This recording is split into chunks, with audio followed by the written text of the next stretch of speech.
Welcome to the Climate of Joy podcast, reclaiming joy and healing in the climate emergency. Hi, I'm Christine, your host. This podcast is being recorded on the traditional and unceded territory of the Lekwungen peoples and the Esquimalt, Songhees, and Wasanich First Nations. Recognition and respect for these people's past, present, and future presence and caretaking of this land is essential to reconciliation. As a settler, I want to honor and thank the original peoples of this territory and also recognize that my presence here is a result of European colonization that has had devastating impacts for the original peoples of Turtle Island.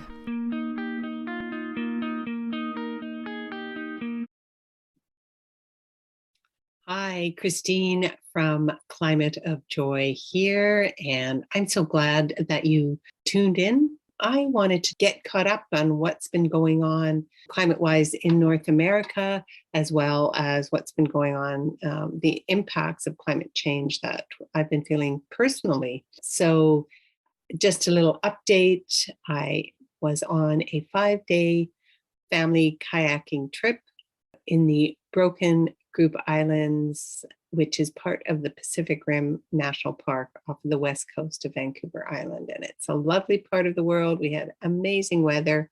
Our guides were wonderful. They were very knowledgeable, wonderful cooks. So a shout out to Emma and Phil and to Hello Nature Tours who took us out there. One of the things that we noticed when we were out there was that we were able to see some sea stars. Now, I don't know if any of you have been following what's been going on with the sea star wasting disease that's, I think, showed up about a decade ago on the West Coast, not just in Canada, but down the California coast as well. And it was precipitated by a number of factors, but certainly warming ocean waters from climate change is one of the factors that made it so devastating. So it was lovely to see some sea stars are recovering.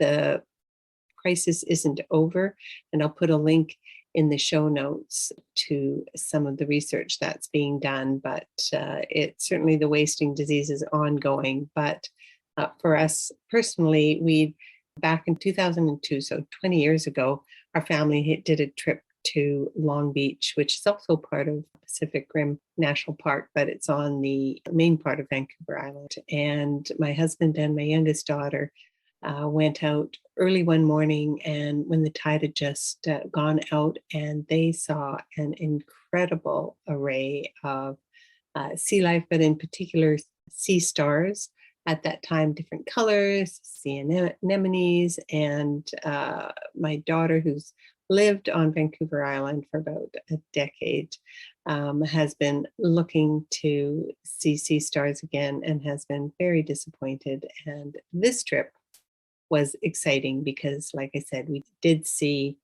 orange and purple ones for the most part, and there's other smaller sea stars called bat stars, which we saw as well, and there was sea anemones as well as sea urchins, which are a little bit of a predator that takes over when the sea star population is in decline. So it's not quite as exciting to see them, but many beautiful vistas and a lovely part of the world. So that happened. And while we were gone, we had to get there. There's one highway through Port Alberni to Ucluelet, which is where we set off on this adventure.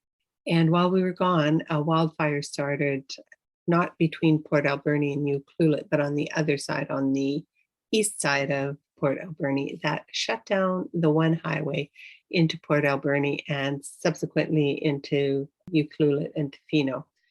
So we heard about that before the end of our trip. There had been a detour that was created I mean, it was there, it was logging roads. And so traffic was being detoured down the logging roads. And then the day that we were coming out, the detour was closed. So in fact, we ended up having to stay an extra night in Port Alberni before taking the detour the next day home, which took longer. Not a lot longer, but a lot of it was on gravel roads. So all that to say, at the same time that the wildfire closed the highway to Port Alberni, record wildfires are raging across Canada, in Alberta, in Ontario, in Quebec, and even around Halifax on the East Coast.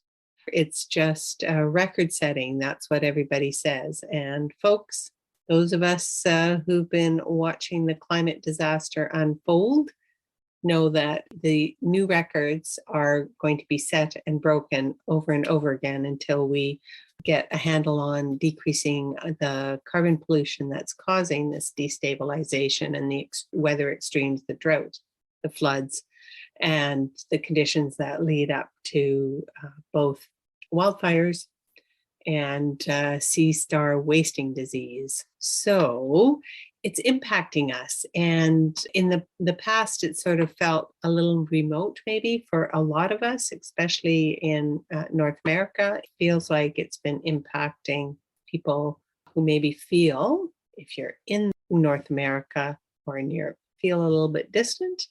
And now it's coming home to roost because of course, those of us in the industrialized world have been putting out the pollution for a century or more.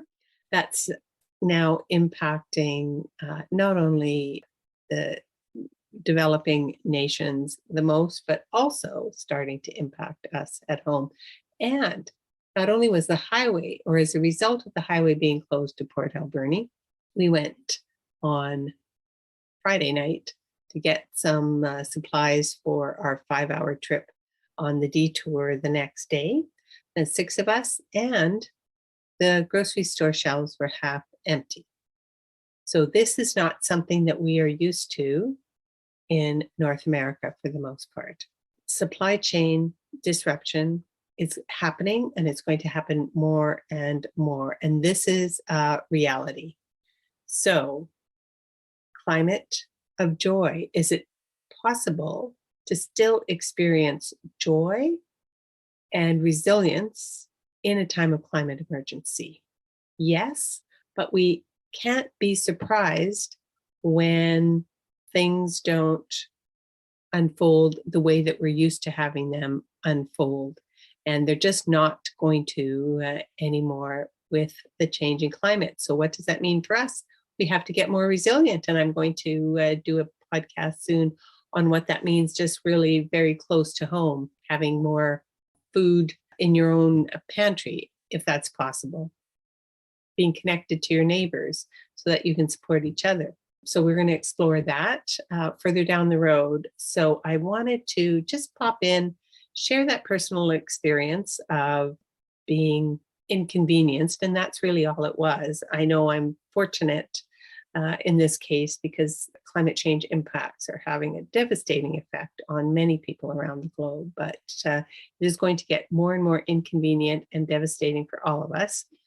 And the other thing that I was just going to mention, and I want to talk about it a little bit more in another podcast, is recently going to a lecture by author and researcher and professor Thomas Homer Dixon, author of several books, including The Upside of Down. He sort of looks at how disruption impacts human society historically, and now also through the lens of what he calls the polycrisis.